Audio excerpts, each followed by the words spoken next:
muli sa araw na ito na muli tayong kasama-sama at sa pagtitipang ito ay ginagawa natin ang kalooban ng ating Panginoon. Dahil kung paano sinabi sa kanyang salita na huwag itong kaliligtaan o kalilimutan ang mga araw ng pagtitipon. Salamat. Kanina nabatid natin ang pagtuturo ng ating kapatid si Brother Richard tungkol sa mga palatuntunan. Ang palatuntunan ito na narinig natin, ito'y ayon sa batas ng Panginoon. So there is a law. Dahil ang salita ng Diyos, yun ay batas. So hindi ko na napakaganda na pinahayag sa atin ng Panginoon upang tayo ay maging malagay sa tamang kalalagayan. So, hindi pa ako magpapalaon kasi mukha yatang mahaba ang tatalakayin natin ngayon. Pero alam ko, asahan ninyo na kung ano yung minithin yung kalayaan ngayon, ay malalaman natin na tunay nga tayong malaya. Thank you, Lord. Hallelujah. Kapatid, ilagay mo na bago tayo manalangin ang ating tatalakayin sa araw na ito, the law of the Spirit. So, hindi nagkataon na parang nagkakadugtong ang aming tatalakayin sa araw na ito. Hindi naman namin ito sinasadya, kundi ito'y kalooban ng Panginoon sa araw na ito. So, ilagay mo sa Romans chapter 8, verse 1 and 2. Ito yung pagpapayag ni San Pablo sa kanyang sarili na sinabi dito, sa English mo ilagay kasi sa Tagalog medyo kulang. Sabi ng ating kapatid na si San Pablo, sabi niya dito, there is therefore now no condemnation to them which are in Christ Jesus, who walk not after the flesh, but after the Spirit. Verse 2, for the law of the Spirit of life is in Christ Jesus, hath made me free from the law of sin and death. Yun po ay kalayaan. Yun po ay natamo natin, kaya ito po ay ang ating sinasampalatayanan. Palakpakan natin ang Panginoon. Tumayo at tayo manalangin. Ama namin Diyos na banal, muli nagpapasalamat po kami sa araw na ito, nabuli mo kami tinipon, hindi ayon sa aming sariling kalakasan, kundi ito'y biyaya mo, O Diyos. Amen. Na kami ay magpatuloy sa paglilingkod sa iyo. Ama, muli sinusuko namin ang aming sarili at muli namin pagkakatiwala sa iyo. Ang araw na ito, na iniling po namin, Ama, na kami ay muli maging karapat-dapat sa iyo, O Diyos. Muli, patawarin sa lahat ng mga kamalian, ng mga bagay na nakita mo sa amin, ng mga pagkukulang, na ito ay nagdudulot ng kasalanan sa amin, Panginoon. Batid mo po ang bawat isa hanggang kami ay nasa karnal na kalalagayan, nasa lamang ito, ay kami ay gagabayan mo po, Panginoon, upang kami ay ilagay mo sa tamang kalalagayan, sa pananampalataya, sa katayuan, pamumuhay, espiritual, habang kami narito sa mundong ibaban ito. Aming hiling po, Panginoon, ang pagpapala mo, Panginoon, ay muli mo pong pagkaloob sa bawat isa sa amin. Ang iyong lingkod na nasa likod ng pulpito, Ama, gamitin mo po lamang, Panginoon, maging daluyan ng iyong pagpapala upang ang lahat ay pagpalain din. Kaya aming binabalik sa iyo ang pasasalamat, papurit, pagsamba, Panginoon. Ito po ang aming hiling dalangin sa iyo sa dakilang pangalan, tanging sa pangalan ng Panginoon Kristo Jesus. Amen. Thank you, Lord. Alam mo, mga kapatid, ang pag-uusapan natin ay tungkol sa batas ng Espiritu. Pakita mo muna yung quotation ni Brother Branham. Plano ko sana ipahulihan ko, uunahin ko na rin. Nakakatuwa yung English dito ni Brother Branham. Sabi niya dito, hindi 174, saka 175 lang. Yeah. Maikli lang yan. That's right. Sabi dito. Yan. Kukunin na muna natin dito. Yung mensahe ni Brother Branham, ng ating prophet, Sabi dito, now I said in this case, and by case na ito, yung kalalagayan natin,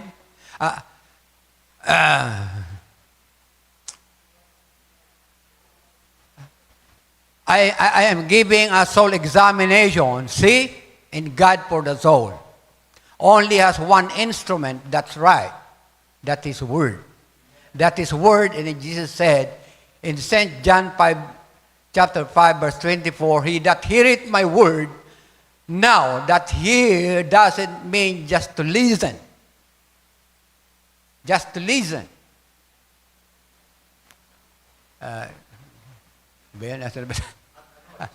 At a noise. That hear means to receive it. So yun ang pinapayag ng kanyang mensahe. Na hindi lamang ng tayo ay sumampalataya, hindi naging sapat yung narinig lamang natin. Kundi ang sabi dito sa mensahe ng prophet, yun ay ang pagtanggap natin. Tutukan nyo na maigi dahil ito'y confirmation. Saan ba tayo? Who can receive my word, amen. He doesn't hear it. It doesn't stand still, say, oh, nonsense, them. Things there's nothing to eat, I don't believe that. That here's my word, oh, that's the word of Jesus, which He is the word. Siya ang salita, ang Panginoon. That's the word of which He has the word, there you are. If you can hear my word, He said, and believe on Him that sent me, He has passed from death unto life. Nakuha niya mga kapatid. Nang tanggapin natin ang biyaya mula sa ating Panginoong Jesucristo, ay tayo wala na sa katulan. Katulad ng sinabi ni San Pablo, na siya ay pinalaya mula sa batas ng kasalanan at ng kamatayan. Amen ba, mga kapatid? At patuloy, it has passed from death unto life and shall not even come to the judgment. Hindi na tayo darating sa araw ng paghuhukom sa Diyos. Di ba kayo natutuwa niya? But has already passed from it. Amen. I said, how's your heart beating now? Ano na ba ang tinitibok ng inyong puso na nalaman nyo ngayon ang sinasabi tungkol sa bagay nito? He said, I believe it, I heard it, I have received. So that is the faith. I said, then according to the head, especially ito'y the chief operator, the chief doctor of eternal life, ito'y inalimbawa niya sa ang Panginoon na you pass from death unto life and shall never come to the condemnation. Amen. Paano natin ito mapapatunayan? Ito'y patutunayan sa mga salita ng kasulatan. Amen ba? Magsimula tayo. Kapatid, mahaba-haba tayo. Kung pumunta muna tayo sa Genesis chapter 2. Mga kapatid, sa panahon ng Genesis, doon pinapahayag ayon sa kasulatan nang maglalang ang Diyos sa lahat ng mga bagay, ito'y ayon sa batas ng Panginoon, ayon sa batas ng Diyos. Tayo, nag-aral tayo sa eskwelahan.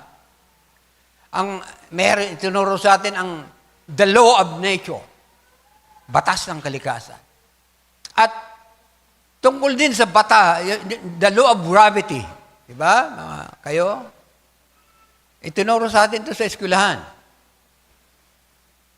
Tignan mo, pag humagis tayo ng isang bola pataas, hindi yun tutuloy-tuloy na pumailan lang. Yun ay muling babagsak. Dahil, bakit yun mangyayari? Dahil sa batas. Yun ay batas na mula sa Diyos. Lahat ng mga nilalang ng Diyos ay umiral sa batas niya. Dahil ang salita ng Diyos ay batas. Dito pa lang, pwede na maubos ang oras ko dito. Kaya nga sabi ko kanina, sa akin, anak, bigyan mo ako ng mahabang oras. Pero, mamaya, uuwi kayo na may kasayahan sa inyong mga puso. Sa tatalakayin natin ito. Lahat ay umiral ayon sa batas ng Diyos. Nang lalangin niya ang tao, nauna si Adan, isama na natin si Eva, sila ay namuhay sa Garden of Eden, alam natin ito, na sila ay lumakad ayon sa batas ng Diyos. The law of the Spirit. Ngunit, nang may dumating na pagkakataon, ilagay mo na sa Genesis chapter 2, verse 16, 17. Nandoon upang sila'y alagaan ayon sa layunin ng Diyos. Ilagay mo sa Genesis chapter 2, verse 16 and 17. Yan. And the Lord God commanded the man, saying, of every tree of the garden mayest freely eat. 17. But of the tree of the knowledge of good and evil, thou shalt not eat of it, for in the day that thou eatest thereof, thou shalt surely die. So doon natin makikita sa unang-unang pagkakataon, na magig sila ay kinakailangan nilang lumakad ayon sa batas ng Diyos. Ba? Hindi natin ito papalawakin. Ngunit ang dumating ang deceiver, ang kaaway, ang nawalang iba kundi ang diablo, sila ay dinaya. At sinang-ayunan nila ito. Sinang-ayunan nila. Ibig sabihin sa madaling sa madaling kaisipan, sila ay nakalipat sa ibang batas. Yun ay batas na sinasabi sa Romans chapter 1 and 2 na si San Pablo, siya ay nakalaya sa batas ng kasalanan at ng kamatayan. Dahil sabi baga diyan sa 17, pag inyong kinain ang bunga na nasa gitna ng halamanan, walang pagsalang kayo ay mamamatay. Namatay ba sila? Sa physical, hindi, mga kapatid. Kung namatay sila sa physical, wala tayo. Dahil doon tayo nagmula sa kanila. So, makikita natin ngayon sa naganap at nangyari na ang lahat ay umiral ayon sa batas ng Diyos. At sila din ay lumakad sa unang pagkakataon sa batas ng Diyos. Ngunit sila ay nahulog sa kasalanan dahil ang kasalanan ay ang pagsuway, pagsalangsang sa utos ng Diyos, sa batas ng Diyos. Nakukuha niyo mga kapatid? So, doon, nang dumating nang magawa nila yon, sila ay pinalayas doon sa Garden of Eden at sila ay nahiwalay. Nahiwalay sila sa Diyos. So, pinakikita lamang dito na merong paghihiwalay ang Diyos at ang tao. So, yun ang naranasan ng lahat.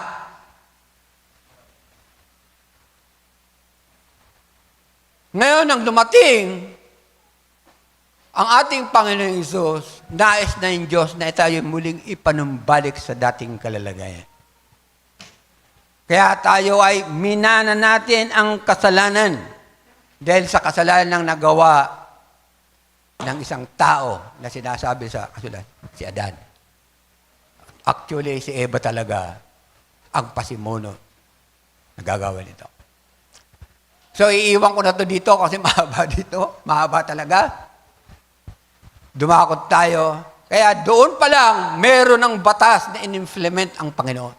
Inilunsad niya ang batas upang sundin ng unang tao. But they were filled. Sila'y nahulog doon. Ilagay mo sa Hebrew, sa pagpapatuloy, sa Hebrew chapter 9. Ito, mahaba na to. Mag-umpisa na tayo dito. Kasi ang iba akala siguro, yung batas na ibinigay ni Moses, ay yun lamang ang doon nagsimula ang batas, hindi po mga kapatid. Doon pa lamang sa lahat ng kanyang mga nilalang ay pinairilan ng Diyos ang batas. Sabi dito, ngayon ang unang tipan din ay nagkaroon ng mga palatuntunan. So ito yung panahon ni Moses na binigyan sila ng kautusan, yung unang tipan, the old law, masasabi natin the old law. Kaya ang unang tipan ay nagkaroon ng mga palatuntunan ng pagsamba sa Diyos at kanyang santuaryo. Ang santuaryo ng sanglibutan ito, tuloy-tuloy mo na lang kasi mahaba talaga ito. Maging ang yung pangunawa, i-sharp natin. Sapagkat inihanda ang isang tabernakulo ang una na kinaroonan ng kandelero at ng dulang at ng mga tinapay na handog na siyang tinatawag na dakong banal. At sa likod ng ikalawang tabing ay ang tabernakulo na tinatawag na dakong kabanal-banalan. Siguro sa mga bagon hindi ito naiintindihan. Noong unang panahon ni Moses,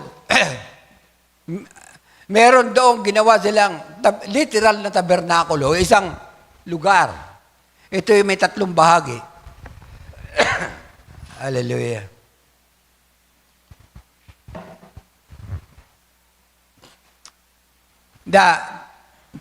Yun ay ginagawa ng mga, ituloy mo na lang, na may isang gintong dambana na kamangyan at kaba ng tipan at ang paligid ay nakakalupkupan ng ginto na siyang kinaroonan ng sisindang ginto na may lamang mana at tungkod ni Aaron na namumulaklak at mga tapyas na bato ng tipan. Ituloy mo na lang. At sa ibabaw nito ay ang mga kirubin ng kaluwalhatian na nagsisililim sa luklukan ng awa na ang mga bagay nito ay hindi natin mapag-uusapan ngayon ng isa-isa. Tuloy mo na lang, iisa-isahin ko na lang kung i-elaborate. Hanggang 28 yan. At sa ganito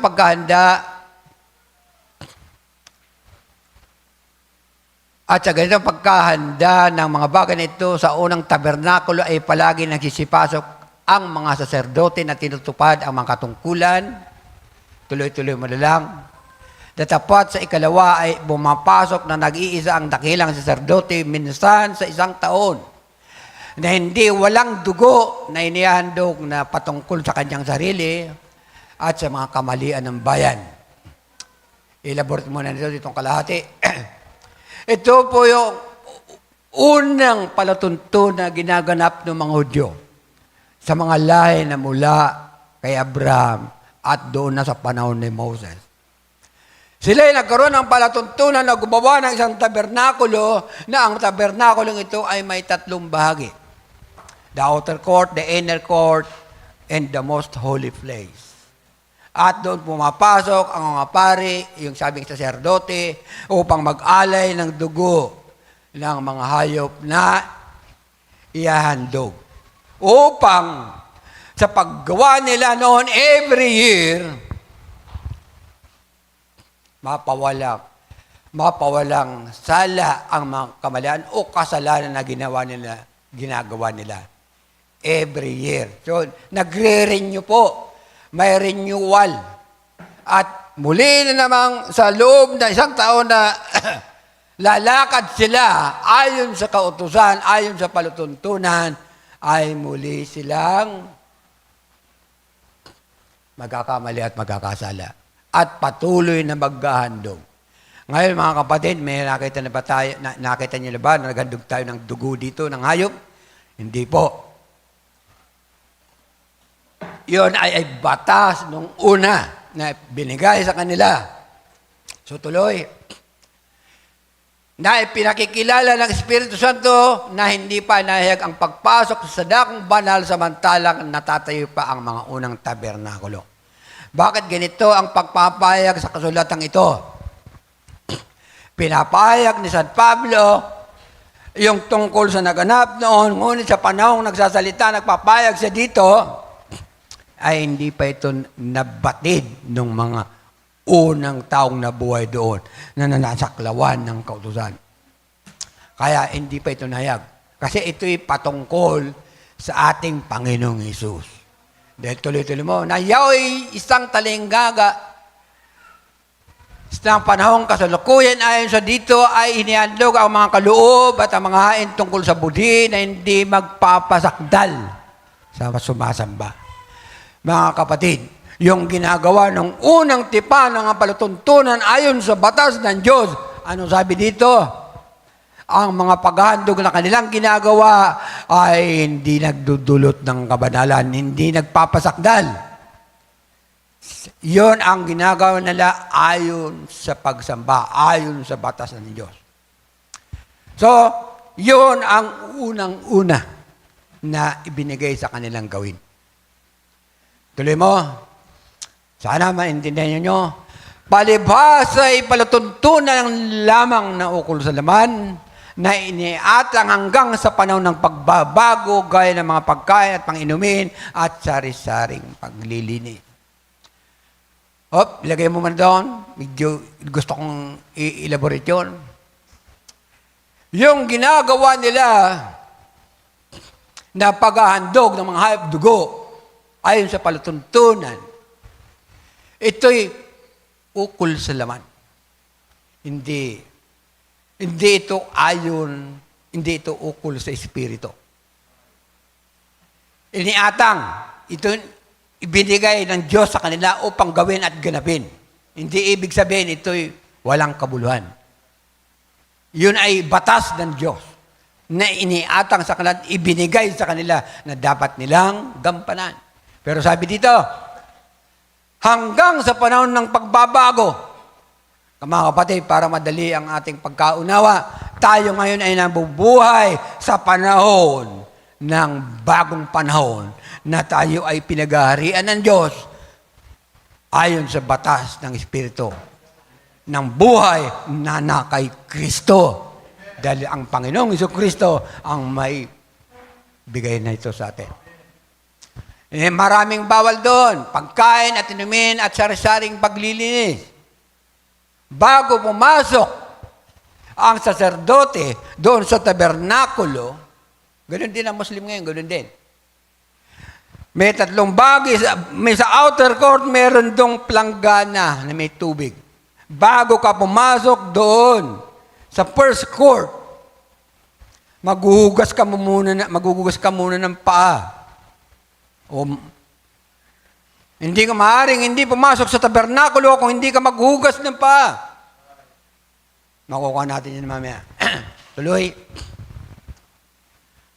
Ngunit pagdating ni Kristo na dakilang saserdote, the high priest, na mabubuting bagay na darating sa pamamagitan ng lalong malaki at lalong sakdal na tabernakulo na hindi gawa ng mga kamay sa mga katibagay, hindi sa paglalang na ito. So doon, pinakikita sa kasulang ito, comparing sa dalawang klase ng tabernakel. Merong tabernakulo na ginawa ng kamay, yung tabernakulo na nandoon sa panahon ni Moses, at meron naman siya nasabi dito sa ating panahon na hindi gawa ng kamay. So, tingnan natin, Maggie. Tuloy mo.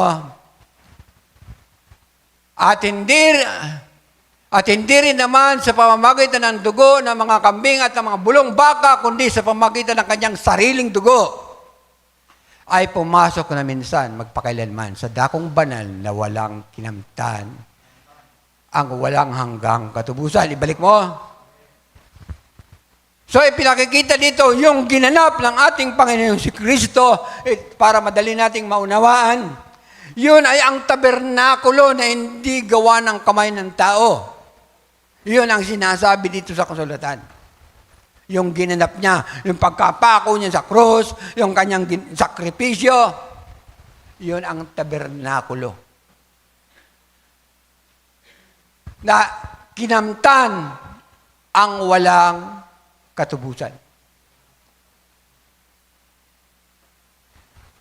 Meron naganap na pagtutubos kung tayo ay nasangla. Tayo ay inihaon doon. Tayo tinubos. At tayo ay naging malaya.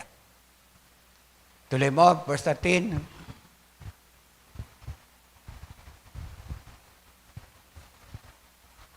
Sapagkat kung ang dugo ng mga baka ay kambing at ang mga baka at ang abo ng dublagang baka na binubudbud sa mga nadungisan ay makapagiging banal sa ikalilinis ng laman. Tuloy mo, 14. Gaano pa kaya ang dugo ni Kristo na sa pamamagitan ng Espiritu na walang hanggan ay inihandog ang kanyang sarili na walang dungis sa Diyos ay maglilinis ng inyong budi sa mga gawang patay upang magsipaglingkod sa Diyos. Yung buhay. Balik mo ulit, i-elaborate natin ng konti. Pinakikita dito, mas ano pa kaya ay yung ginawa ng ating Panginoong Hesus na ibinuhos niya ang kanyang dugo para sa atin. Yun ay katubusan natin doon sa kasalanan pang-orihinal at sa lahat pa ng mga kasalanan inaangkin natin. Sa pamamagitan ng Espiritu na walang hanggan. So, yun ay paglilinis. Nang siya ay mamatay sa krus, sa Kalbaryo, nang mabusa kanyang dugo, yun ay katubusan natin. Dahil ang nagkasala, pinakikita dito, dahil ang unang kasalanan nagawa ayon sa laman. Kaya ang ibinayad ng Diyos sa pamamagitan ng ating Panginoong Hesus, yung kanyang laman. Tuloy mo, 15. At dahil dito siya ang tagapamagitan ng isang bagong tipan upang sa pamamagitan ng isang kamatayan na ukol sa ikatutubos ng mga pagsalangsang na nasa ilalim ng unang tipan, ang mga tinawag ay magsitanggap ng pangako ng manang walang hanggan. Balik mo uli, kapatid. Tignan niyo mga kapatid, yung ginawa ng ating Panginoong Hesus, yung kanyang sakripisyo, nang mabuhos ang kanyang dugo. Sabi dito, upang sa pamamagitan ng isang kamatayan, namatay ang ating Panginoon Hesus. Naukol sa ikatutubos upang tayo ay tubusin sa kasalanan na tinaglay natin. Pagsalangsang na nasa ilalim ng unang tipan, pinakita ng una ng mga kasultado ito, na hindi nagpapasakdal, ano man ang ginagawa nila, walang kasakdalang tatamuin sila. Bagamat, kung sila iharap sa paghukom, doon sila hatulan ng Diyos. Ngunit sa ating panahon, dahil sa biyaya na tinanggap natin sa Panginoong Hesus, sabi ni San Pablo, tayo ay pinalaya. Siya ay pinalaya sa batas ng kasalanan at ng kamatayan. Dahil ang mahiwalay ka sa Diyos, nangangahulugan lamang na hindi ka sa Diyos. Hindi ka magmamamana ng kanyang mga pangako. So, unang tipan ng mga tinawag ay magsitanggap ng pangako. Dito na pinakikita yung mga tinawag. Dahil mayroong ginawa ang Diyos na pagtawag. Tinawag niya ang kanyang sariling kanya, nakatulad ng sinasabi doon sa kanta, doon sa agila, na nakahalubilo doon sa mga manok. Tinawag niya, pinili niya doon upang iligay sa tamang kalalagayan. Tinawag ay magsitanggap ng pangako na, tuloy, 16, manang walang hanggan. So, hindi mo maaring manahin kung hindi ka maging sakdal sa harapan ng Panginoon ang ipinangako ng Diyos. So, merong proseso. Merong kailangan meron tayong gawin ayon sa batas ng Diyos. Kapag kung saan mayroong tipan, do'y kinakailangan ang kamatayan ng gumawa niyo. Ang binabanggit dito, walang iba kundi ang ating Panginoong Hesus. Kailangan niyang mamatay upang kamtan natin ang buhay na walang hanggan. Ang walang hanggang katubusan ay minsan niyang ginawa ito. Magpakailanman. 17. Lagay mo sa 17. Sapagkat ang isang tipan ay may kabuluhan. Kung mamamatay ang gumawa sa ibang paray, walang anumang kabuluhan. Samantalang nabubuhay ang gumawa, wag na natin itong 18 mo na. Kaya't ang unang tipan ay hindi itinalaga ng walang dugo.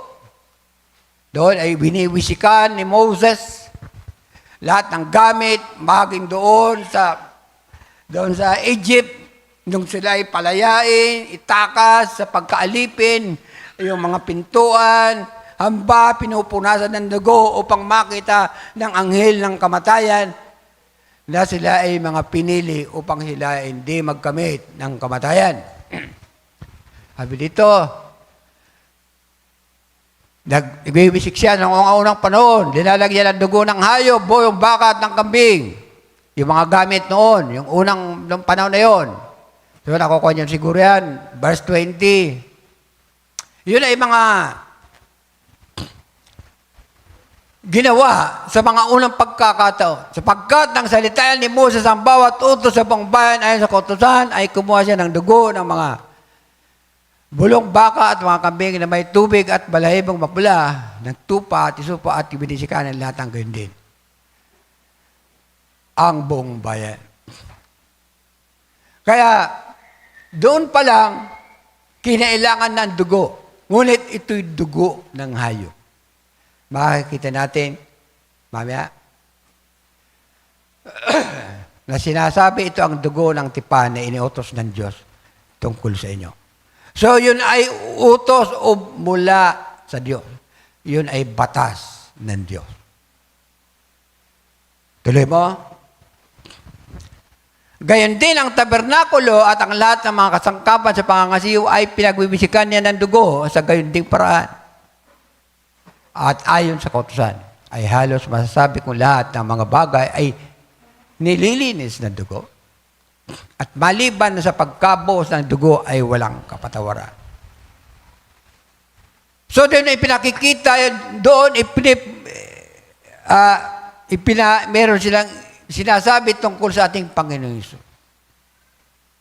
Hindi sapat ang mawisikan ang mga bagay o wisikan ng dugo, hindi yun, wala yung kasapatan. Kundi ang masigit na merong ay ang magkaroon ng pagkabuhos ng dugo. Napahirapan nating Panginoon Hesus Kristo, nabuhos ang kanyang dugo. Yun ang ginawa sa atin upang tayo ay maiahon sa putik ng kasalanan, sa sakop sa batas ng kasalanan at ng kamatayan upang tayo'y dalhin sa panibagong batas ng Diyos. Tuloy, 23. Kinakailangan nga na ang mga anyo ng mga bagay sa kalangitan ay linisin ng mga ito. Ngunit ang mga bagay ring ito sa sangkalangitan ay linisin na lalong mabubuting handog kaysa rito. Tuloy mo. Sapagkat hindi pumasok sa Kristo sa dakong banal na ginawa ng mga kamay. Noong unang panahon, hindi naman nakapasok doon ang ating Panginoon Hesus Kristo. Sa ginawa ng kamay, yung tabernakulo na yon. Sabi niya dito, nakahalintulad lamang ng tunay, kundi sa talagang langit, upang umarap ngayon sa harapan ng Diyos dahil sa atin. So, binanggit na naman ang tungkol sa dalawang klase ng tabernakulo. Ang tabernakulo na literal at ang tabernakulo na hinarapan ng ating Panginoon na nasa langit. Yun ay paghahanda. Tuloy mo? At siya ay hindi rin naman kailangang handog na madalas pa. Ang kanyang sarili, nagaya ng dakilang sacerdote, na pumapasok sa dakong banal taon-taon na may dalang dugo na hindi niya sarili. So, yun ang unang panahon na ginagampanan nila ayon sa batas ng Diyos na dapat nilang gawin, sundin ang mga palutuntunan iyon na mag-alin ng dugo ng hayop. Ang saserdote o ang pari. Tuloy mo. Sa ibang paraan ay kailangan na siyang magbatang madalas mula nang itatag ang sanlibutan. Datapwat ngayon ay minsan siyang nahayag sa katapusan ng panahon.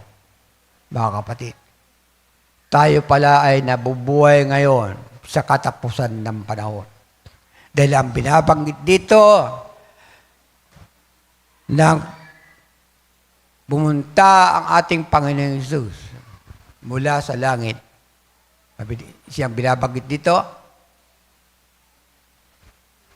upang alisin ang kasalanan sa pamamagitan ng paghahandog ang ating Panginoong Hesus. Panginoong Hesus ito. For then must be often have suffered since the foundation of the world, but now, once in the end of the world, that He appeared to put away sin by the sacrifice of Himself. So, yun ang naging layunin ng Diyos sa pamamagitan ng ating Panginoon Hesus. Bago dumating ang katapusan ng mundo, tayo ay linisin. Ihanda. At kung paano itinakda sa mga tao ang mamatay na minsan at pagkatapos nito ay ang paghuhukom. Sabi ni San Pablo sa Romans chapter 2, siya ay pinalaya ng batas sa batas ng kasalanan at ng kamatayan. Merong confirmation doon sa salita ni San Pablo sa Romans chapter 1 and 2. Na hindi na sabi doon sa propeta, kung tinanggap natin ang salita na napakinggan natin, hindi na tayo dadako sa itinakdang paghuhukom ng Diyos. So, palawakin nyo na lang ang inyong pangunawa kasi hindi ko naman ito ituturo sa inyo kung hindi kayo magsusus sa mga sulatan.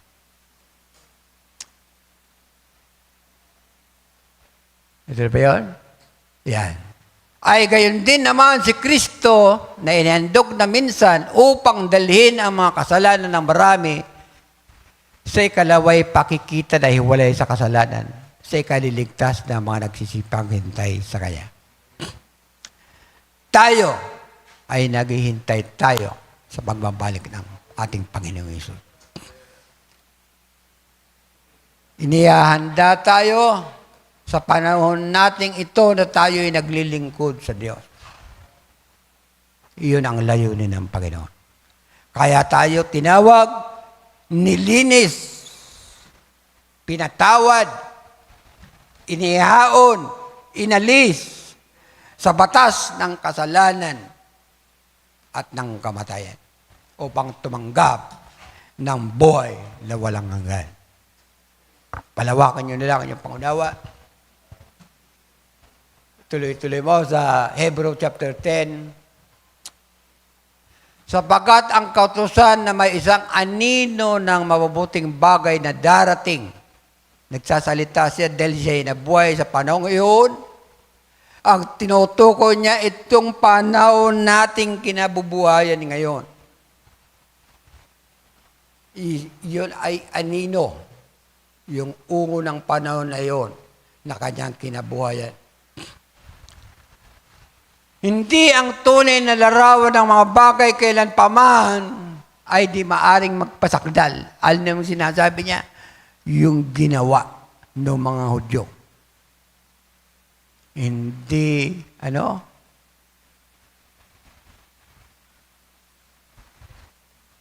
di maaaring magpasakdal. So walang kasakdalan kung doon tayo titingin sa unang kautusan o palatuntunan na ginawa ng Diyos sa kanila. Kaya nang dumating ang ating Panginoon Hesus Kristo, kailangan tayo magkaroon ng kalayaan. Sa mga nagsisilapit, sa pamamagitan ng mga hain na laging inihandog taon-taon, yun ay mahina. Mahina Tuloy mo. Sa ibang paraan na hindi kaya baga nagsipaglikhat o hindi tumigil ng paghahandog. Wala ang tigil nilang ginagawa yun. Hindi ko sinasabing mali yun. Yun ay batas ng Diyos na iniutos sa kanila. Bakit ito sinasabi na ito hindi nagdudulot ng kasakdalan? So mananatili ka pala doon sa kalalagayan mong hindi ka nakakaranas ng katubusan. Palawakan niyo ang inyong mga kaisipan, sapagkat ang mga nagsisamba, yamang nalinis na minsan, ay hindi sana nagkaroon pa ng budi sa mga kasalanan. Tuloy pa na lang. Ngunit sa mga hain yaon, ginagawa ang pag-aalala sa mga kasalanan taon-taon. Paulit-ulit na pinapangaral ni San Pablo. Yung palatuntunan na yun ay paulit-ulit nilang ginagawa taon-taon upang sila ay mapatawad sa mga kasalanan na nagawa nila sa loob ng isang taon. Because there is a renewing. Magre-renew. Sapagkat di maaari na ang dugo ng mga baka at ng mga kambing ay makapag-alis ng mga kasalanan.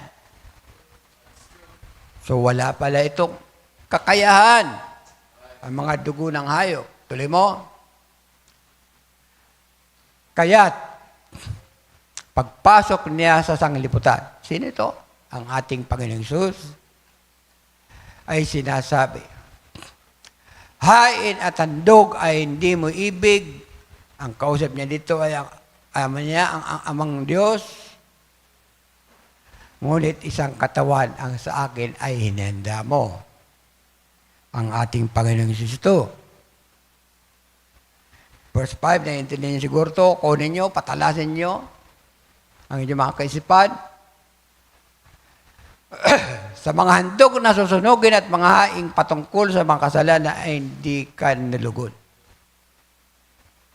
O yung mga ginagawa pala noong unang panahon, hindi nakakalugod sa Diyos. Number 7, verse 7. Na magkagayoy, sinabi ko, narito ako'y pumarito sa balumbo ng aklat na susulat tungkol sa akin, ang ating Panginoong Hesus. Nagpapayag ng mensaheng ito upang gawin, o Diyos, ang iyong kalooban. Ito'y lahat patungkol sa ginawa at sakripisyo ng Panginoong Hesus na ginawa sa atin. Tuloy, verse 8. Sa itaas ay sinasabi, mga hain at mga handog na susunoging buo at mga haing patungkol sa kasalanan ay hindi mo ibig.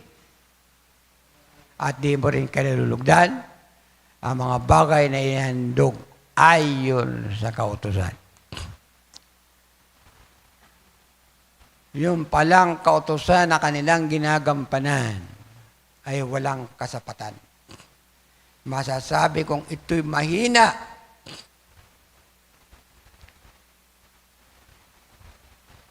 Kaya muli, sa unang panahon, dumating ang ating Panginoong Hesus.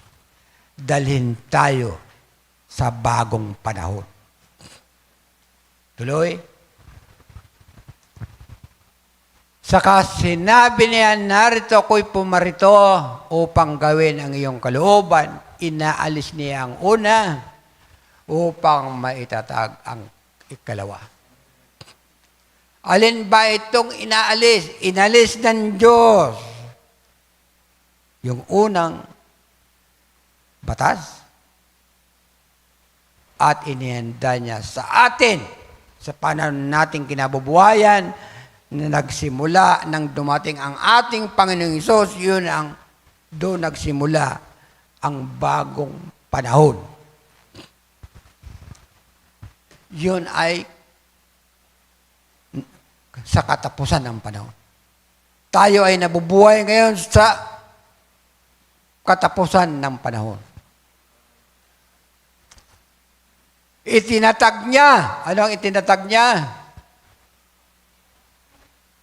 ang batas ng ating Panginoong Hesus. Merong batas na ginawa ang Panginoon sa atin, the law of Christ. Verse 10, sa kaloobang yaon, tayo'y pinapaging banal. Yung dulot ng batas ng Espiritu ng buhay na na kay Kristo, anong dala? Tayo ay pasakdalin. Kaya nasabi ni San Pablo na siya ay nagtamo ng kalayaan ayon sa batas ng kasalanan at ng kamatayan. Tayo kaya? Lumaya na kaya tayo? Ipapapauna ko na sa inyo. Tayo ay pinalaya na rin. Hindi maging kaya doon ko nakita yung message ni Brother Branham. Bagamat parang hindi ko maintindihan kung paano niya ito ipaliliwanag, kung paano niya ito patututuhanan, na hindi ka na madadako sa hatol. Pero nakita ko dito sa kasulatan, totoo ang kanyang sinasabi. Sabi dito, sa pamamagitan ng paghahandog ng katawan ni Kristo na minsan, magpakailanman. Kailangan ka pinapagiging banal? Doon lang ba sa unang pagkakataon ng marinig mo ang salita ng Panginoon? Ang sinasabi ng kasulatan, magpakailanman. Amen. Yun ang sinasabi ng propeta. Minsan nag-iisip tayo, ano kaya ako ligtas na? Ako kaya makakasama sa rapture? Question mark sa ating kaisipan.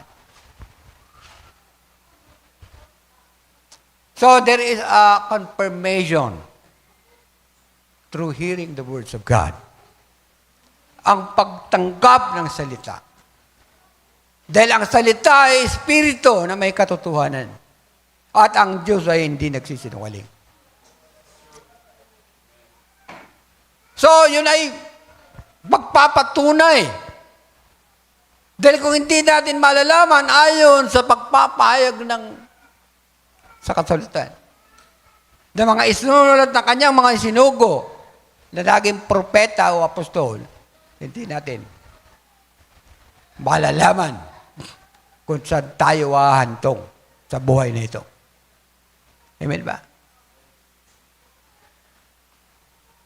John chapter 1, verse 17, isa lang na verse. Sapagkat ibinigay sa pamamagitan ni Moises ang kautusan, yung unang tipan, yung kautusan na kanilang tinanggap, ang biyaya at ang katotohanan ay nagsidating sa pamamagitan ni Jesucristo. So, hindi doon nahayag ang biyaya sa kanila. Ngunit, nang dumating ang ating Panginoon Jesus, nang tanggapin natin ang salita ng Panginoon Jesus, anong dala?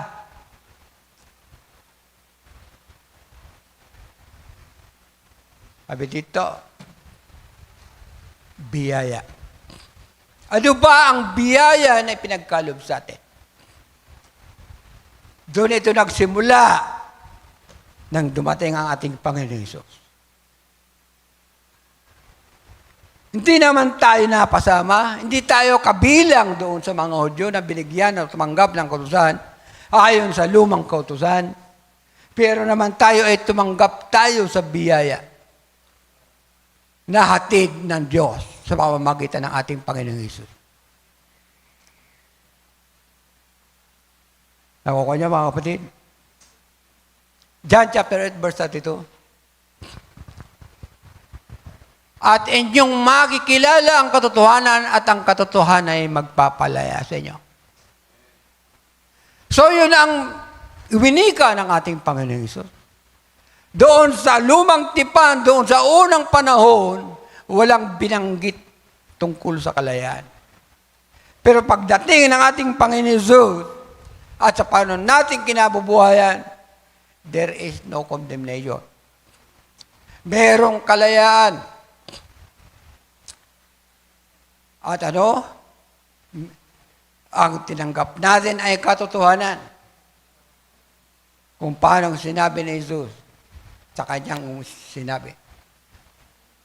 Ako ang daan, ako ang buhay, at ako ang katotohanan.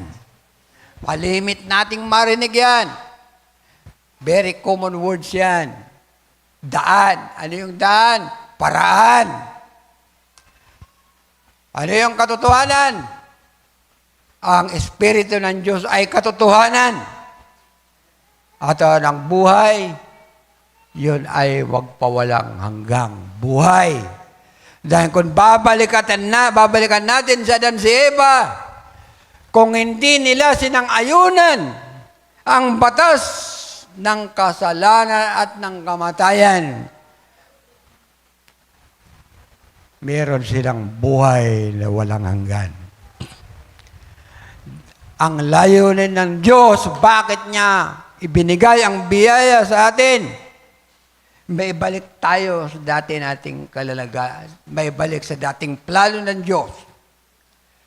Sa kanyang mga hinirang at mga itinalaga upang magpatuloy ang buhay. Hindi sa physical, kundi sa spiritual na buhay. Amen ba? John chapter 3, verse 5 and 6. Nang magkatagpo ang ating Panginoon Hesus at sa isang tao na nagngangalang Nicodemo. Nagtanong tungkol sa bagay na ito. Nagtanong kung paano tatanggapin ang buhay na walang hanggan. Iiksian ko na lamang, baka mamaya mabitin na naman tayo. Pero kaya pa.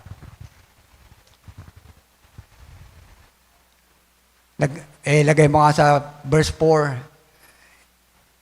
para asimulan natin kasi meron dito mga baguhan talaga. Ay, yan. Mali yata yan. John chapter 3.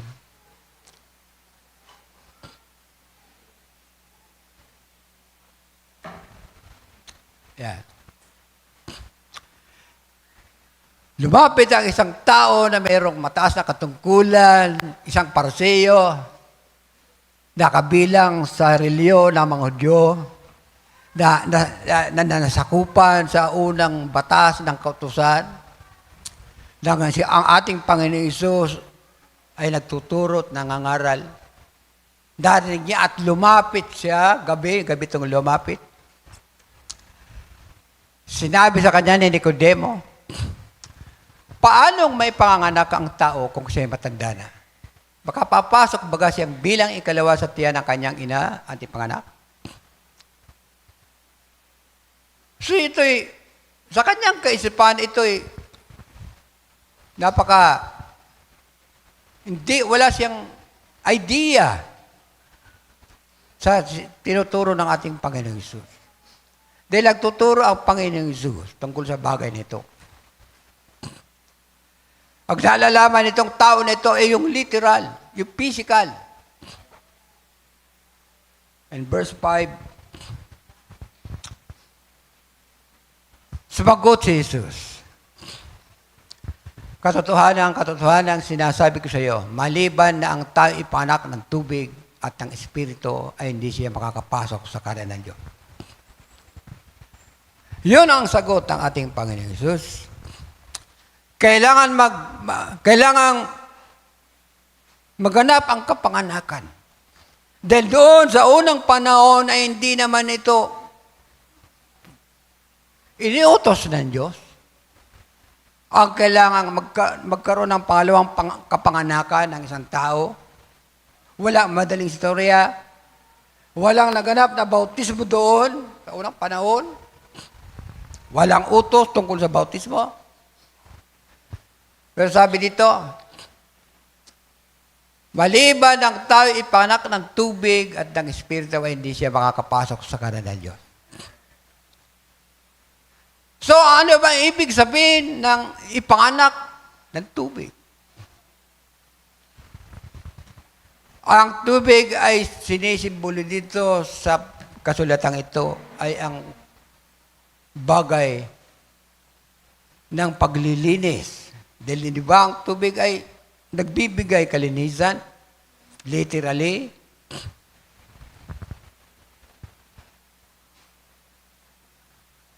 At sabi niya dito,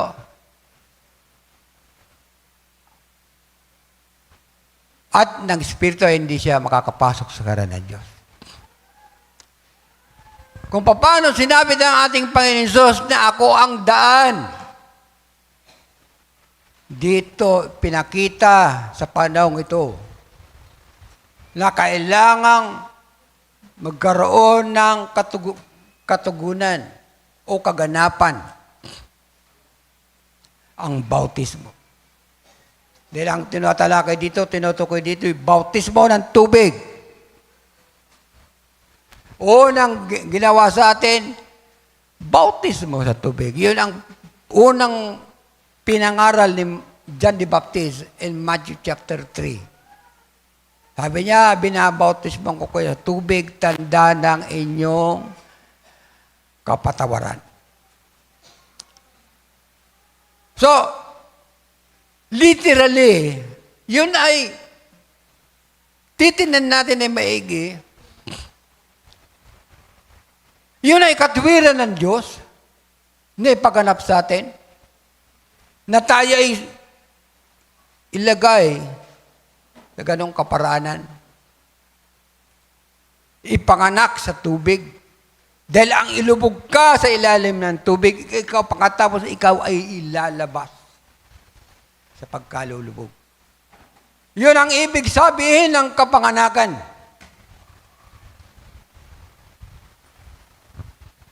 Kaya binanggit dito ay ipanganak ng tubig. Kaya ang bautismo, tayo bautismo, tayo inilubog sa tubig at muli tayong iniahon.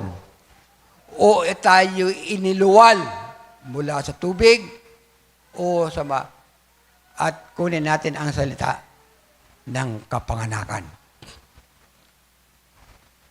Yun ang bautismo sa tubig upang tayo ay ipanganak sa tubig. Ano ang dulot ng kapanganakan sa tubig?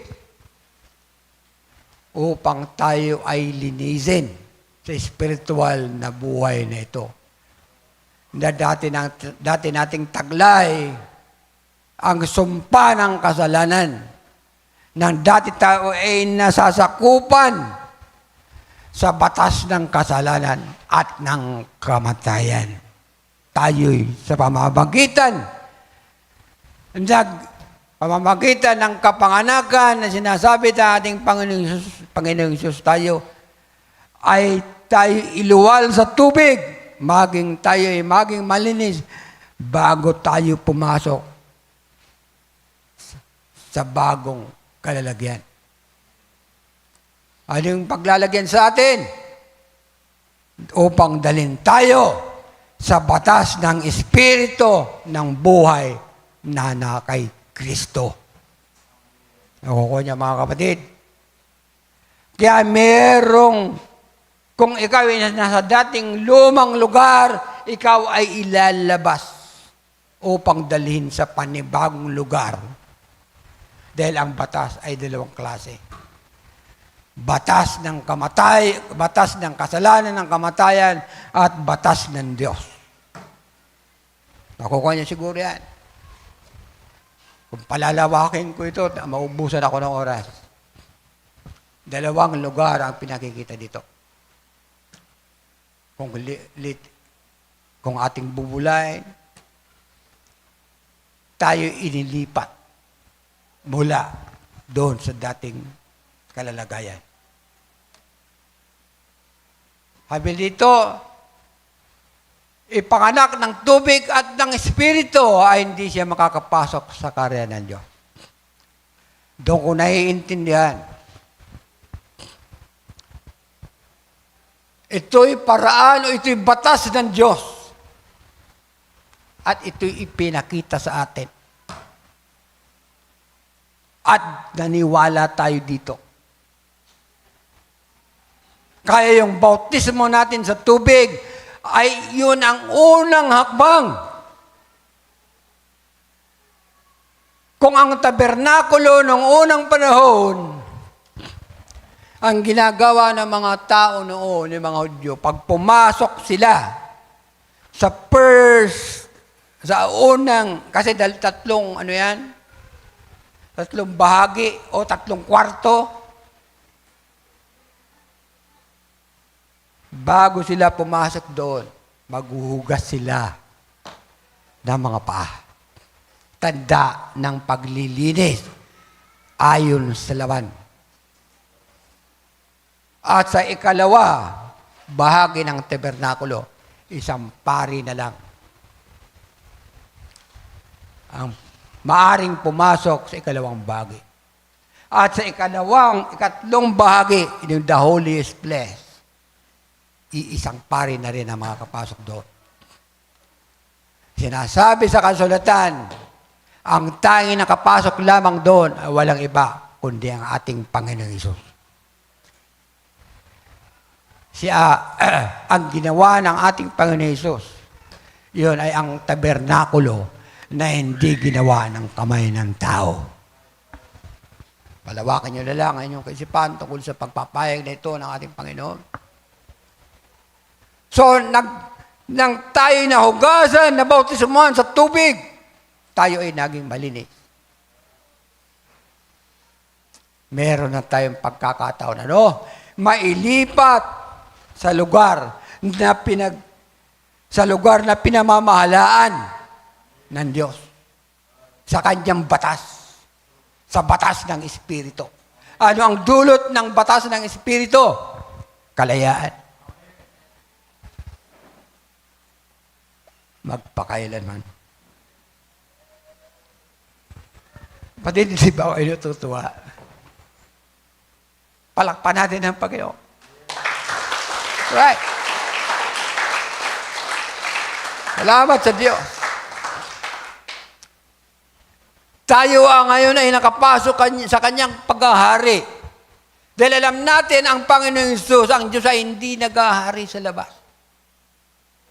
Ang Diyos ay naghahari sa kanyang mga itinalaga at tinawag. Ang kinin natin ito, na tayo ngayon ay nasa kaharian ng Diyos.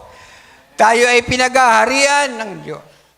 Tayo ay tinuturuan upang ihanda sa takdang panahon na darating ng ating Panginoong Hesus. Hindi ibig sabihin perpekto na tayo ng lubusan ngayon.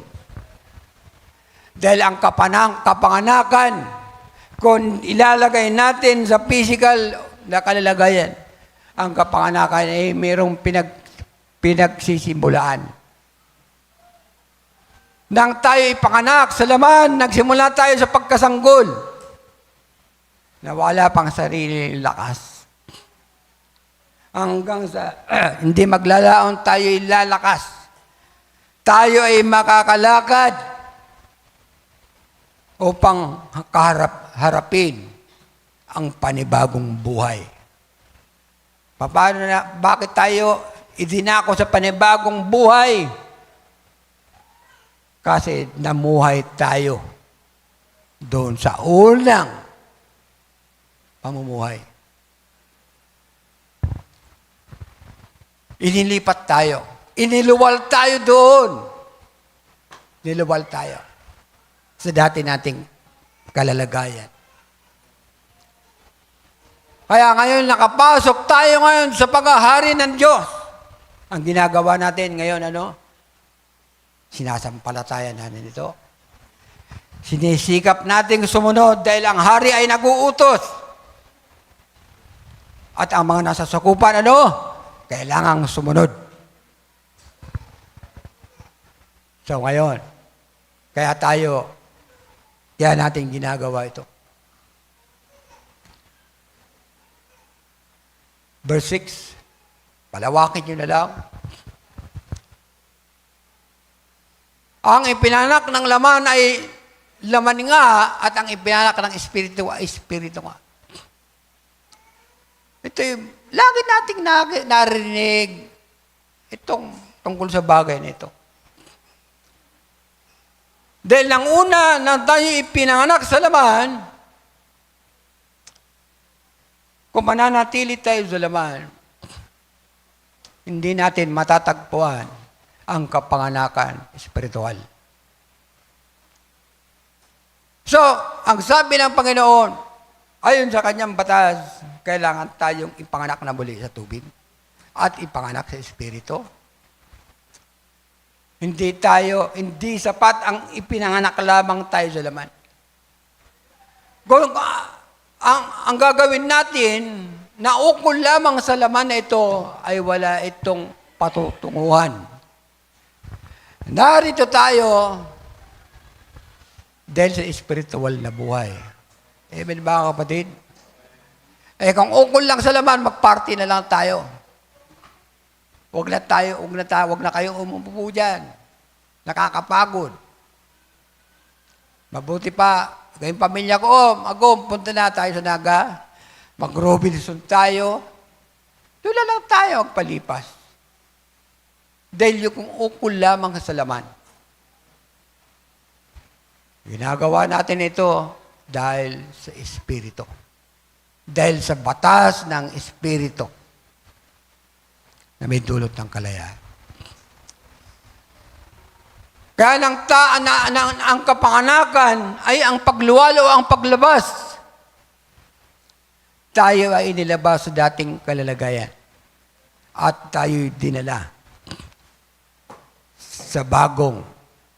Kung tayo ay nasaklawan, nasakop ng batas ng kamatayan, ng kasalanan, tayo na ngayon inilipat, iniluwal tayo doon, inilabas tayo, at dinala tayo sa batas na ng buhay, sa batas ng Espiritu, ng buhay na nakay Kristo. That is the law of the Spirit. So ngayon tayo nasa panig ngayon. Kung tayo nga ay malakas na, narito na tayo ngayon sa dakong kinalalagay natin. Nagpapasakop na tayo ngayon sa batas ng Espiritu na may buhay na nakay Kristo. Kung sanggol pa tayo sa pag-aakala natin, darating at darating na tayo ay magkakaroon ng lakas upang mapagtagumpayan natin kung anuman ang ating kakarapin sa buhay na ito. Paano natin ito magagawa? Magagawa ba natin ito sa sarili natin kakayanan? Mga kapatid, hindi. Ang Diyos pa rin ang gagawa nito para sa atin. Ano ba na? John 14 verse 17. Pag nagsubra ako, tatapusin natin ito para mas lalo niyo maintindihan. Sa mga tuwid ba kayo ang Espiritu ng katotohanan? Sino ang Espiritu ng katotohanan? Ang Panginoong Hesus. Na hindi matatanggap ng sanglibutan ang mga turong ito. Hindi ito matatanggap ng iba sa labas. Sila ang nasa sanglibutan. Sapagkat hindi siya nakikita ni nakikilala man siya nakikilala natin.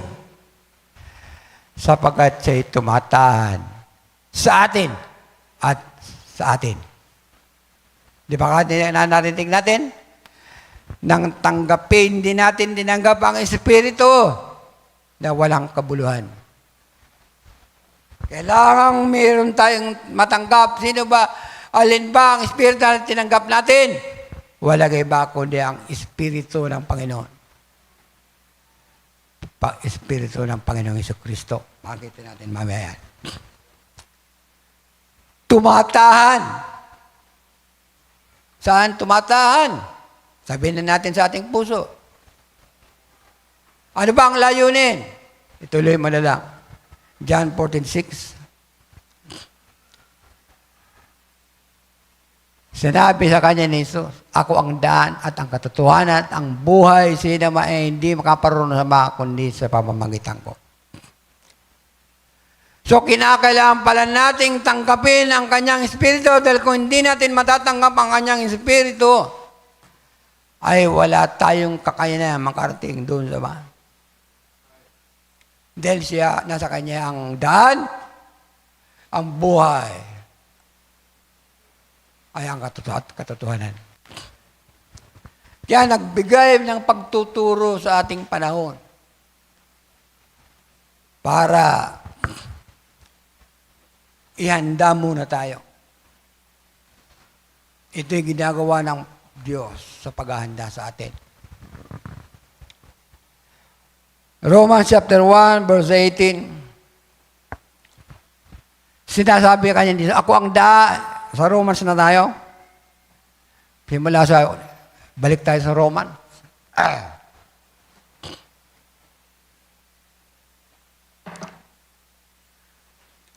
Sabi na naman ni San Pablo, sa kanyang pagpapahayag.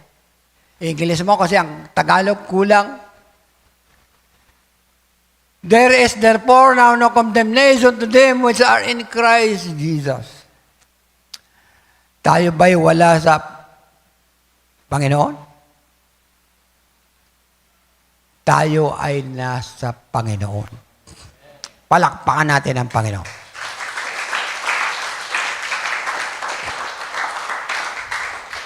Sabi dito, kung tayo nga ay nasa Panginoon, kay Kristo Isus, na hindi lumalakad ayon sa laman, who walk not after the flesh, but after the Spirit. Di ba? Sinisikap natin ngayon na lumakad ayon sa Espiritu, ayon sa batas ng Espiritu. Pero wala tayong sapat na lakas upang magawa natin ito. Lalo pa kung sanggol ka pa. Pero bibigyan tayo ng lakas upang magawa natin ito. Hindi sarili nating lakas, kundi ang Diyos ang magbibigay natin sa atin ito. Verse 2, for the law of the Spirit, ito yung dito tayo inilipat. Inihango tayo doon sa batas ng kasalanan at ng kamatayan. In Christ Jesus, sa pamamagitan ng ating Panginoong Hesus. Sabi niya, ito pinakamaganda sa dinugtong niya sa kanyang pagpapahayag. Hath made me free from the law of sin and death. Kilala natin San Pablo. Naging mamamatay tao, naging manguusig ng mga unang Kristiyano. Nang siya'y makalabas sa dati niyang kalalagayan, dinala siya ng Panginoon sa bagong lugar. Dinala siya sa batas ng Espiritu na walang iba kundi ang ating Panginoon Hesus. Kaya nasabi niya na ako'y naging malaya na ngayon.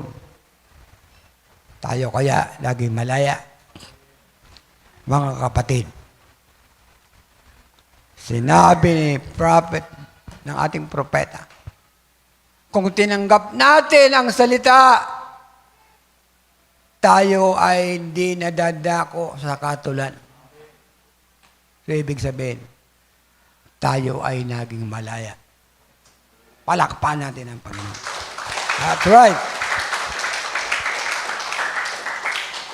Hanggang 18 ito, hayaan niyo akong tapusin.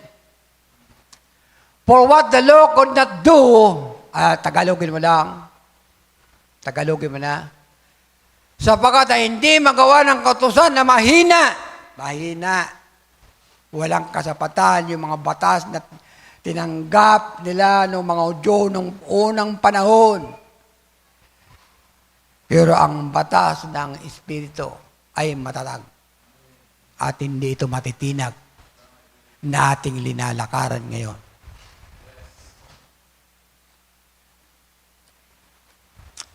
Sa pamamagitan ng laman sa pagsusugo ng Diyos sa kanyang sariling anak, sino yun? Ating Panginoon Hesus. Nag-an yung laman sa larin at dahil sa kasalanan ay natulan ng Diyos sa laman ng kasalanan.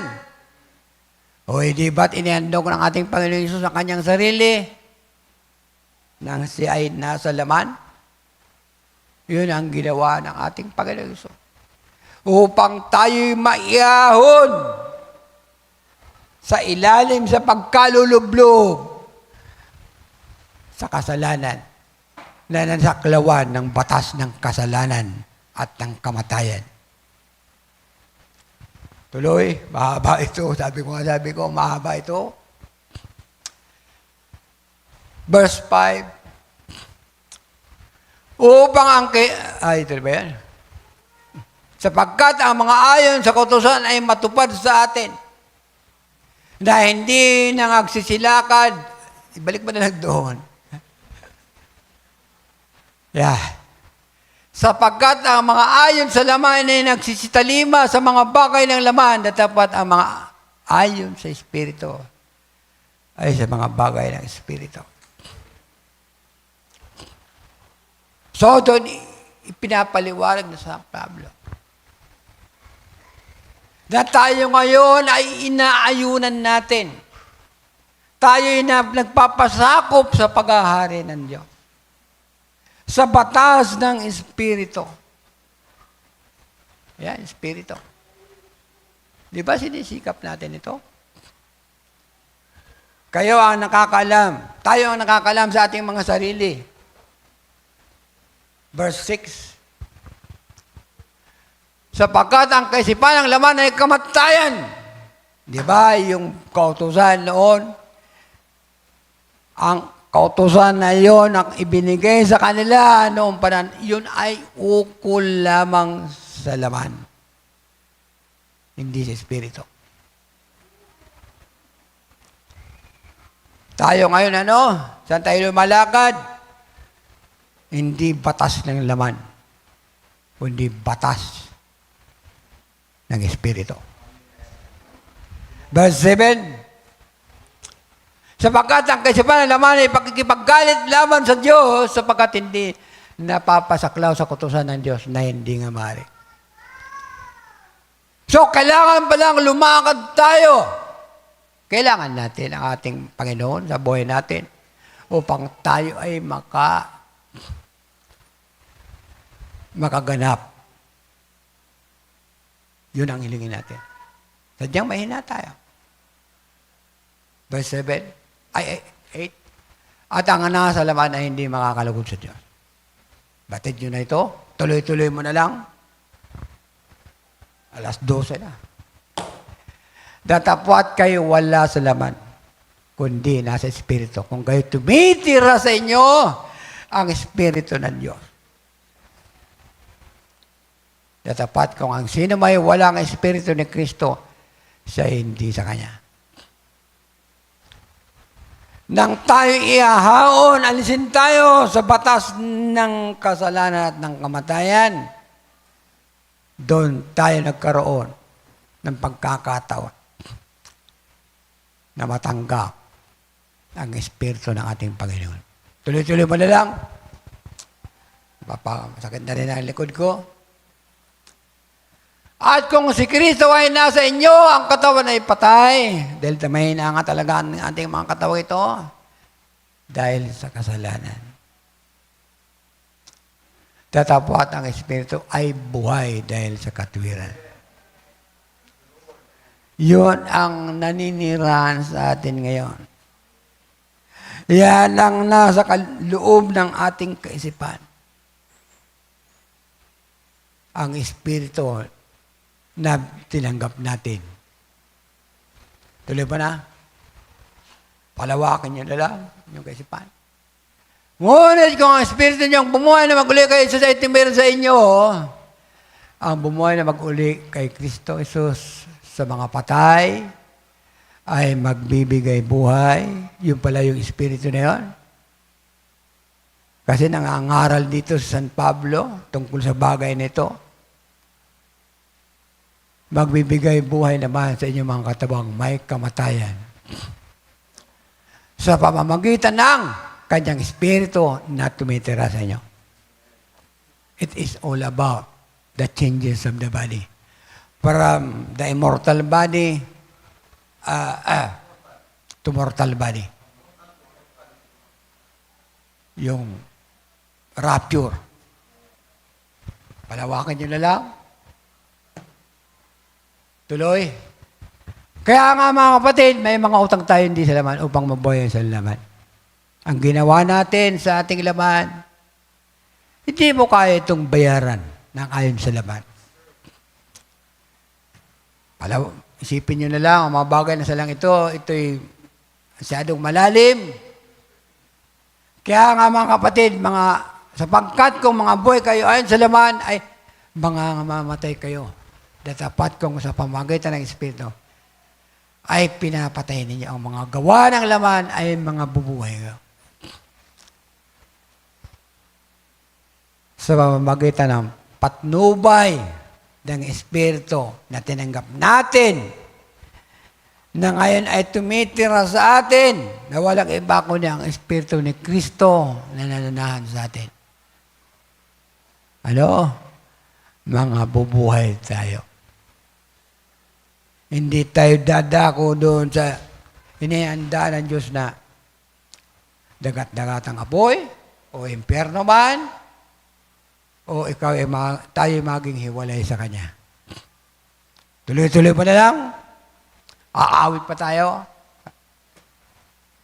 Sapagat ang lahat ng mga pinapatuloy ng Espiritu ng Diyos ay sila anak ng Diyos. Marami ang tumatawag sa Diyos. Tumatawag na bilang ama nila ang Diyos. Pero kung wala ang Espiritu ng Diyos sa kanila, ay hindi sila maaring angkinin bilang mga anak ng Diyos. Ngayon natin naiintindihan.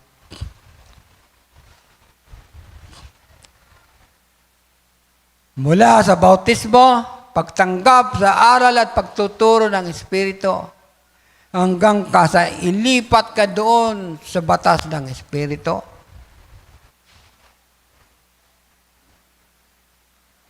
Saan ka dadalhin? Ikaw ay magiging anak ng Diyos. Palakpan natin ang Panginoon. Thank you. Alam natin, ang maging anak ka ng isang magulang, ang magulang ay hindi nagpapabaya. Ako kaya, alas 12 na. Tuloy-tuloy malala.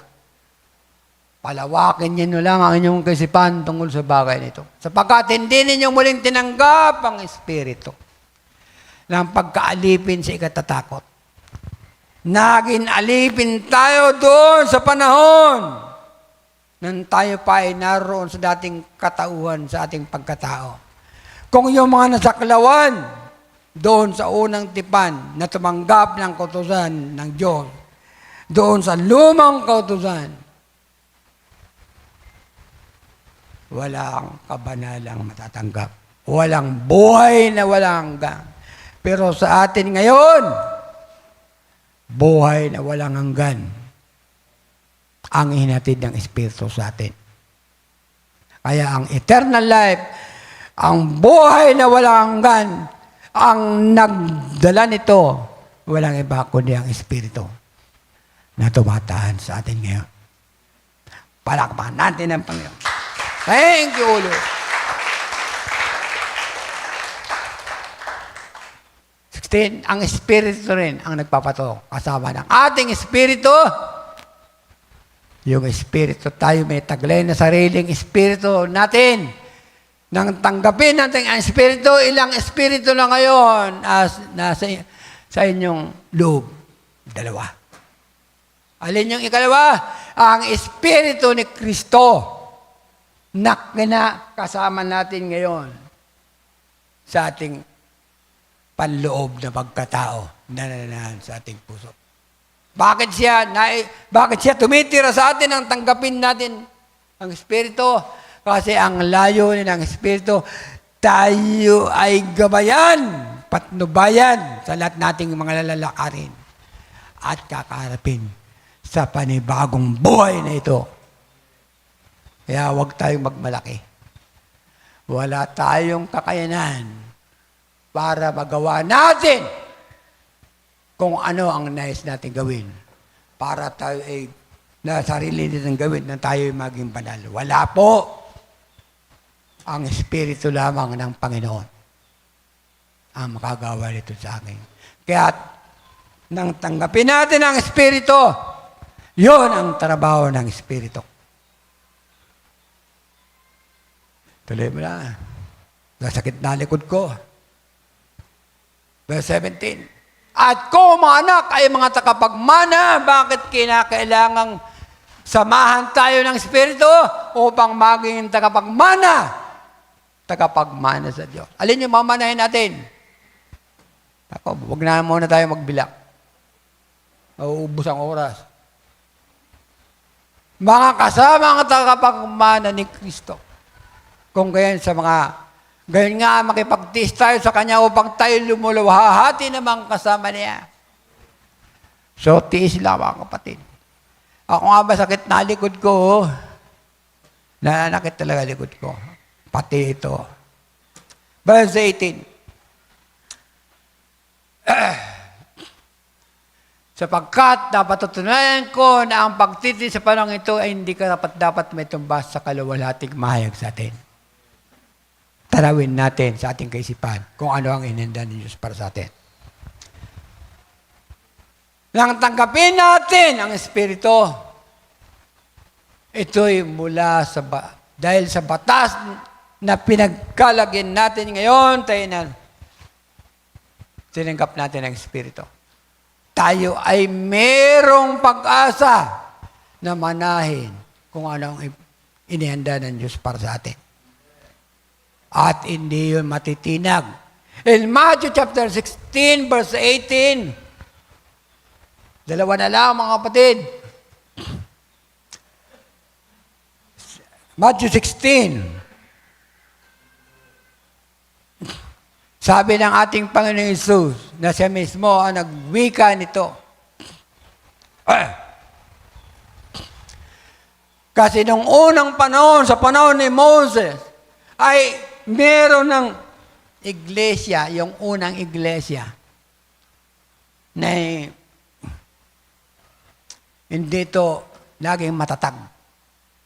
Yung unang iglesia na itinatag ng Diyos doon sa panahon ni Moses, mahina. Katulad ng likod ko na mahina na. Sabi ng mismo ng ating Panginoon Hesus, at sinasabi ko naman sa iyo na ikaw ay Pedro, kausap niya si San Pedro. And Jesus Christ declaring true by His word. At sa ibabaw ng batong ito ay itatayo ko ang aking iglesia. Sino ba tayo? Tayo ay nakapaloob sa kanyang iglesia. Ito ay maliit na iglesia ng Panginoong Hesus na siya ang naghahari sa atin ngayon.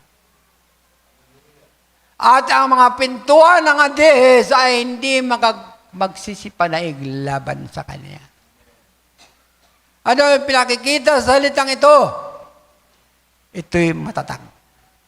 Hindi mabubuwal. Ito'y may kapangyarihan na hindi ito masisira. Hindi tutumba o ano pa mang mga salita na may naisip nyo na kung ito'y umawal. Ito'y mismo salita ng ating Panginoon. Kung hindi naging matatag yung unang iglesia, nang dumating ating Panginoon sa ating panahon, sinabi niya sa kanyang iglesia, hindi na magkakaroon ng pagkakataon ang kaaway upang gibain niya ang itinatag ng Panginoong Hesus. Hindi ba ang salita ng Diyos ay batas? Hindi ito maaaring magkaroon ng pagbabago. Gunang lalangin niya ang mga bagay kung ang buwan, araw, ano pa man na kanyang ginawa. Sabi niya, sinabi ng Diyos, magkaroon ng ilaw. Ngayon, sinisinigan niya tayo ng araw na kanyang nilalang. At hindi ito nagbabago hanggang ngayon. Yun ay batas ng Diyos na hindi magbaaring baguhin o sirain ng sino paman. Ilinagay tayo sa pamamahala ng batas ng Espiritu sa pamamagitan ng ating Panginoon Jesucristo, mayroong katatagan na hindi ito kaya maski lindulin pa o bawagin ng kaaway. Ang sabi dito, alibang hadis, yung impyerno ay wala ng pagkakataon. Kung tayo na tumanggap na naging anak ng Diyos, dito pinakikita ang matibay na ginawa ng Panginoon sa atin na hindi na tayo madadala pa doon sa kabilang ibayo, sa kabilang lugar na pinaghaharian ni Satanas. Nakuha niya siguro to. 1 Corinthians chapter 12, last na to. 1 Corinthians chapter 12, verse 14. Last na tayo dito. Sabi dito, 12. Bilang iglesia, sabi dito sa English, for the body is not one member, but many. Tagalogin mo na lang kaya. Tuloy-tuloy mo para makuha natin. Up to 15. Sa 12 mo natin, 12 to 4, hanggang 14, sabi dito. 12 mo na. Verse 12, yan. Sabi dito, sa pagpapayag ni San Pablo rin, sapagkat kung paanong ang katawan ay isa, ay ito patungkol sa iglesia, at mayroong maraming sangkap at ang lahat ng mga sangkap ng katawan, bagamat marami ay isang katawan, gayon din naman si Kristo. Ang iglesia, ito'y sinasabi ng kasulatan, na ito ay ang katawan ng ating Panginoong Hesus. At ang iglesia na tayo ay nasa iglesyang ito, tayo ay katawan ni Kristo, at yung katawan nito ay may ulo. Walang ibang ulo dito kundi ating Panginoon Hesus. Bilang katawan, mga kapatid, kung pinaanong sinabi niya sa Matthew chapter 16, verse 18, na mayroong katatagan na hindi matitinag ng kung ano pang mangbagay na maaring sumira, kung tayo ay katawan, kung tayo ay masusugatan, hindi hahayaan na hindi ito magkaroon ng lunas. Di ba pag nasugatan ka, may nararamdaman ka, nagpapadoktor ka, nagkumuha ka ng gamot sa literal na kalalagayan. Ano pa kaya ang ating Panginoon Hesus na nagpapagaling? Kung tayo nga ay katawan, hindi niya tayo pababayaan. Kung masugatan man tayo, ay lalapatan niya tayo ng lunas. Palakpatan niya ng Panginoon. Naintindihan niyo yung mga kapatid? Dahil sa tinanggap natin siya, hindi niya tayo pababayaan. Amen ba? Palakpatan natin ang Panginoon. Thank you, Lord. Nais kong umawit.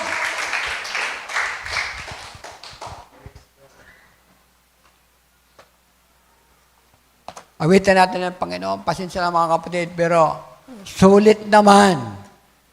Sulit naman ang pinagahag sa atin ngayon. Tumayo, umawit tayo. Ano ba awitin natin? Yung Yes, O Lord, pangunahan niyo ako kasi hindi ako marunong kumanta. Susunod lang ako, mga backup singer. Yes, O Lord.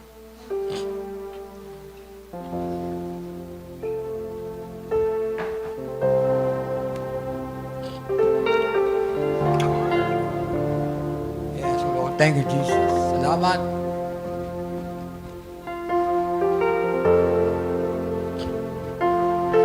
Hallelujah. Purihin ka namin, Ama. Oh, soul, are you weary and troubled?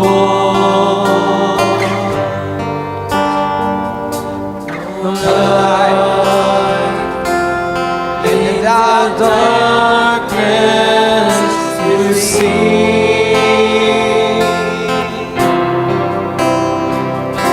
There's a light where I look at the Savior, and light more abundant. And Yes, O Lord. Salamat sa kalayaan. Thank you. turn your eyes upon Jesus. Look full in His wonderful Hindi na ako face, mananalangin. Nalabi ako ating kapatid. Pastor Ryan. and the things on earth Yes, thank you, Jesus. will grow strangely dim in the light of His Isang pa, mga kapatid. glory. And Turn your eyes upon Jesus. Turn your eyes upon Jesus. look full In His wonderful face. Hallelujah. And the things on earth will grow strangely dim. And the light. Nawain natin yung kanta, mga kapatid, sa pagkakataon. Sambahin natin ang Panginoong Diyos. Hallelujah. Isang pa. Turn your eyes. Andito siya. Ipikit niyo ang mga mata niyo sa mga kabisado ang kanta.